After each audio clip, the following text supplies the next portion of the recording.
Good morning friends, జగుటకు స్వాగతం.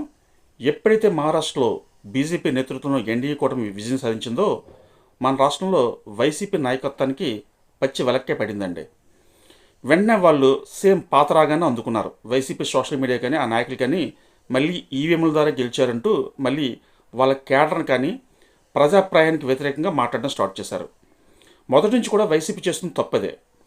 పార్టీలు గెలవడం ఓడిపోవడం అనేది సహజం అండి ప్రజాస్వామ్యంలో. కొన్నిసార్లు గెలుస్తారు, కొన్నిసార్లు ఓడిపోతారు.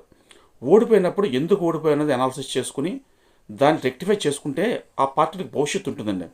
అంతే తప్పించి గెలిచినప్పుడు ప్రజాభిమానం ద్వారా గెలిచాం, ఓడిపోతే ఈవీఎంల ద్వారా ఓడిపోయామని చెప్పడం అనేది శుద్ధ అబద్ధం, రాంగ్ స్ట్రాటజీ అనమాట.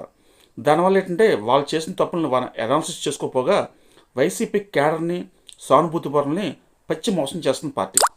ఇప్పటికైనా వైసీపీ వాళ్ళు చేసిన తప్పులను తెలుసుకుంటే మంచిదండి, లేకపోతే ఆ పార్టీకి భవిష్యత్తు ఉండదు. Thank you.